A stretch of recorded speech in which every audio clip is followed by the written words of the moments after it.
എന്താടാ? എടാ പരിസ്ഥിതിനൊക്കെ അല്ലേ ഞങ്ങളിവിടെ ക്ലീൻ ആക്കുക. വലിയ പരിസ്ഥിതി. നീ ടാർസൻ മരത്തെ കയറുന്ന കണ്ടിട്ടുണ്ടോ? ടാർസനാ? ആടാ, നോക്കടാ.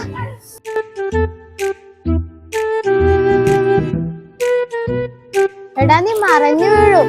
വീഴാനോ? ഞാനോ?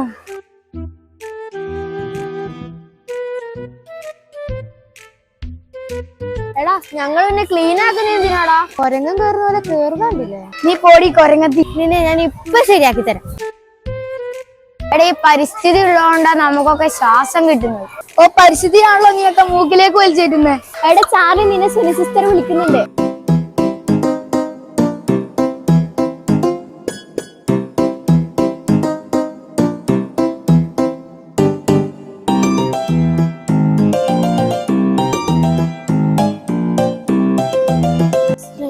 എന്നെ വിളിച്ചായിരുന്നോ? മോന്റെ യൂണിഫോം പാൻസ് എവിടെ? അത് തയ്ച്ചിട്ടില്ല.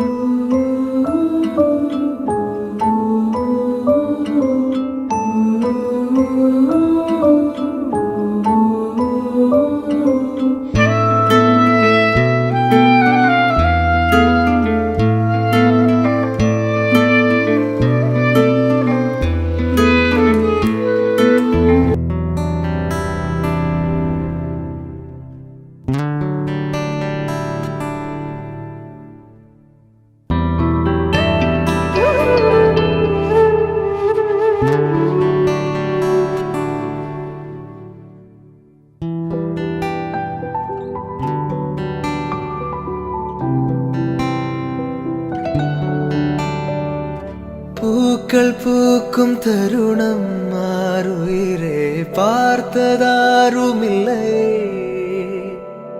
புலரும் காலை பொழுதை முழுமதையும் பிறந்த போவதில்லையே. நேற்று வரை நேரம் போகவில்லையே, உனதருகே நேரம் போகவில்லை. எதுவும் பேசவில்லையே, இன்றேனோ எதுவும் தோன்றவில்லை. இது எதுவோ இரவும் விடியவில்லை, அது விழுந்தால் பகலும் முடியவில்லை. பூந்தளிரே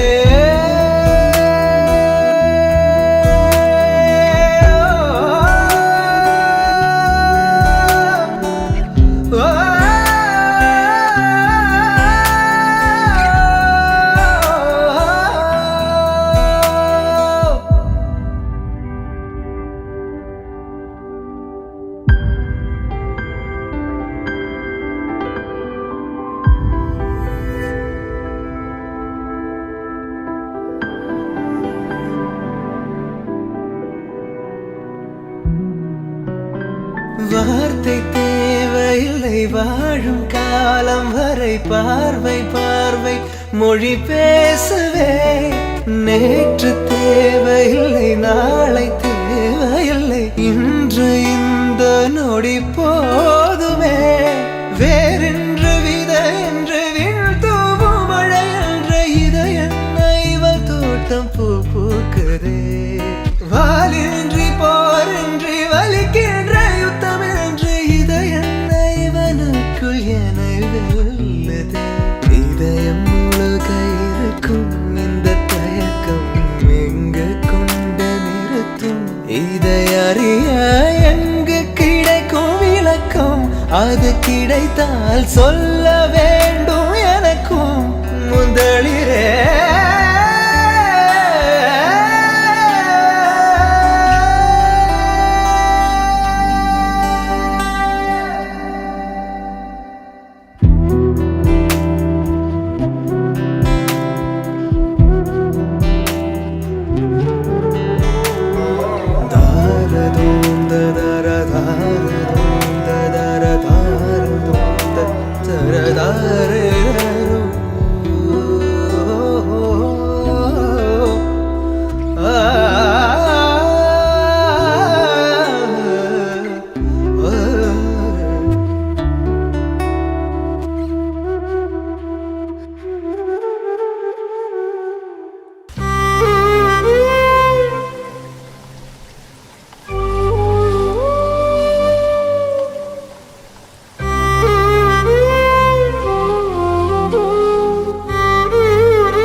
ലോകമാനിച്ചുകൊണ്ടിരുന്നതാണ് പരിസ്ഥിതി ദിനം.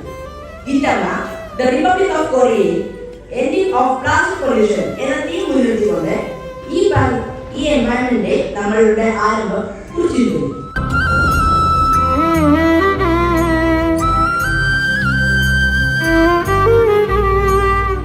പ്രിയമുള്ള കുട്ടികളെ, ഇന്ന് ജൂൺ 5 ലോക പരിസ്ഥിതി ദിനമാണല്ലോ. പരിസ്ഥിതിയെക്കുറിച്ചുള്ള അവബോധം വളർത്തുന്നതിനാണ് ഈ ദിനം ആഘോഷിക്കുന്നത്. മാത്രമല്ല, മനുഷ്യന്റെ പ്രവർത്തനങ്ങൾ വഴി പരിസ്ഥിതിക്കുണ്ടാകുന്ന നാശനഷ്ടങ്ങൾ തടയുകയും ഭൂമിയെ സംരക്ഷിക്കുകയും ചെയ്യുക എന്നതാണ് ഇതിന്റെ ലക്ഷ്യം. പരിസ്ഥിതി സംരക്ഷണത്തിനായി വ്യത്യസ്ത നടപടികൾ സ്വീകരിക്കുന്നതിനും വിവിധ മാർഗങ്ങൾ സ്വീകരിക്കുന്നതിനുമുള്ള ഒരു ഓർമ്മപ്പെടുത്തലായി ജൂൺ 5 ലോക പരിസ്ഥിതി ദിനം പ്രവർത്തിക്കുന്നു. നമ്മുടെ ഗ്രഹത്തെ പുനഃസ്ഥാപിക്കുന്നതിന് സംഭവിച്ച നാശനഷ്ടങ്ങൾ തടയാനും തിരിച്ചെടുക്കാനുമുള്ള വഴികൾ നാം കണ്ടെത്തും. ഭൂമിയെ ചൂഷണം ചെയ്യുന്നത് നിർത്തി അതിനെ സുഖപ്പെടുത്താൻ തുടങ്ങേണ്ട സമയമാണ്.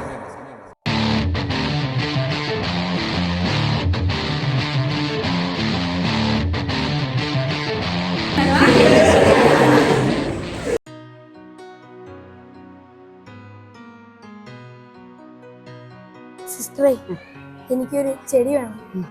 ആഹാ, മിടുക്കനായല്ലോ.